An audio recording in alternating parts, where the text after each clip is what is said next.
ಬಸವಂ ಪ್ರಣವಾಕಾರಂ ಬಸವಂ ಶರಣಾಗತ ರಕ್ಷಕ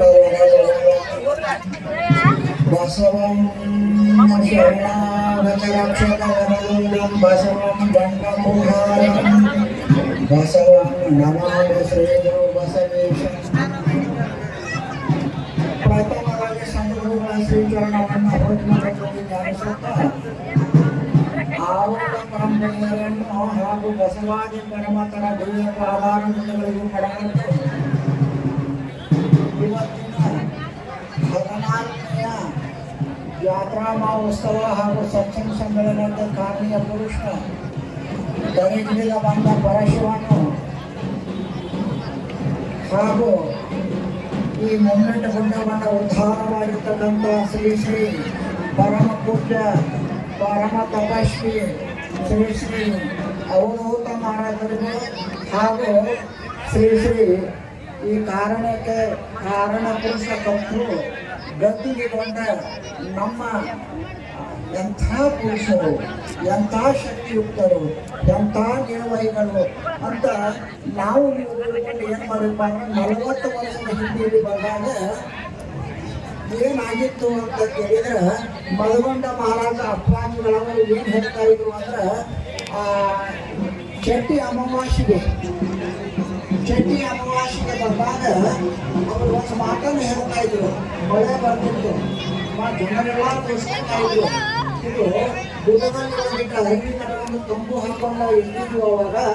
ಆವಾಗ ಏನ್ ಮಾಡ್ತಿದ್ರು ಅಂತಂದ್ರೆ ನನ್ನ ಪ್ರತಿ ಅವತಾರ ಒಂದು ಬೆಲೆಗೆ ಬಂದಾಗ ಆ ಬೆಲೆಗೆ ಬಂದಂತ ಅವತಾರ ಪುರುಷ ಅಂದ್ರೆ ಶ್ರೀ ಶ್ರೀ ಅವಧೂತ ಸಿದ್ದರಾಮಸ್ವಾಮಿಗಳು ಇವತ್ತಿನ ದಿವಸ ನಮ್ಮ ಮನೆಗಳಲ್ಲಿ ನೋಡ್ಲಿಕ್ಕೆ ಸಿಗ್ತಾರೆ. ಅವಾಗ ಏನಾಗಿತ್ತು ಅಂತ ಕೇಳಿದ್ರೆ ಜಗತ್ತಿನಲ್ಲಿ ಅವಾಗ ಯುದ್ಧದಲ್ಲಿ ಯಾರು ಜನ ಇರ್ತಿದ್ದಿಲ್ಲ, ಬರೋದು ಹೋಗೋದು ವಸ್ತಿ ಸಹಿತ ಜನರು ಇರ್ತಿದ್ದಿಲ್ಲ.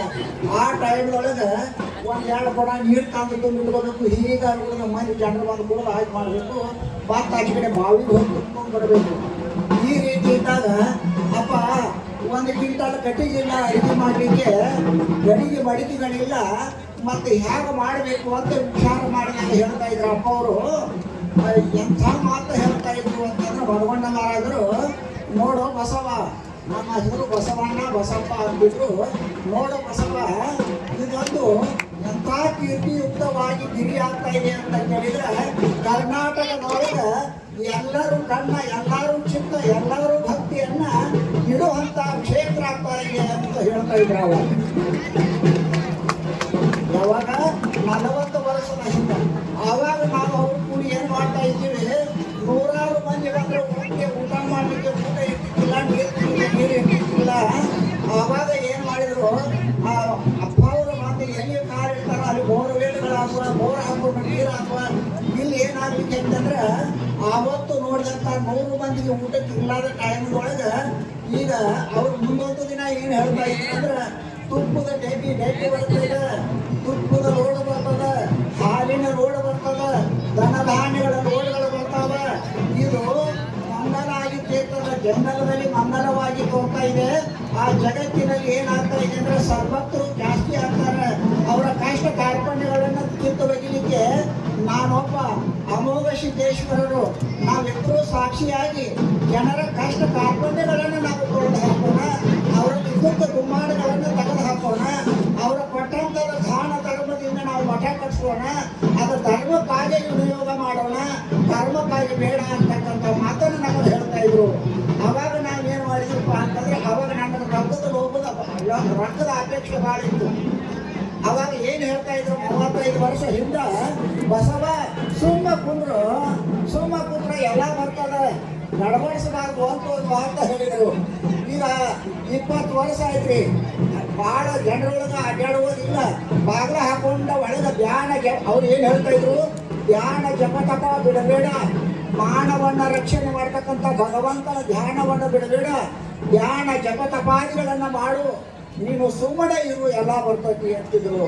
ಈಗಾಗಲೇ ಕೋಟಿ ಗಟ್ಟಲೆ ದೇವರು ಭಗವಂತ ನನಗೆ ಕೊಟ್ಟಾನ, ನಿಮಗೂ ಕೊಡ್ಲಿ, ಆಯುರ ಆರೋಗ್ಯ ಭಾಗ್ಯ ಕೊಡ್ಲಿ.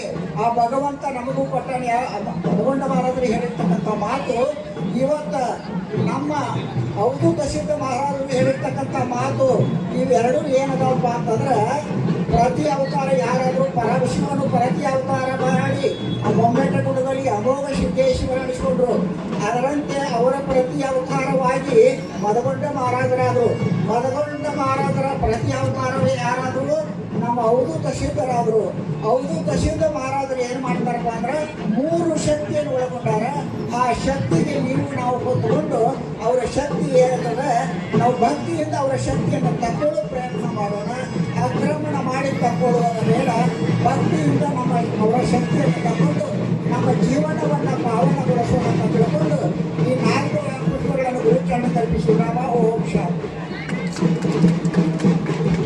ಪೂಜ್ಯರಿಗೆ ಅನಂತ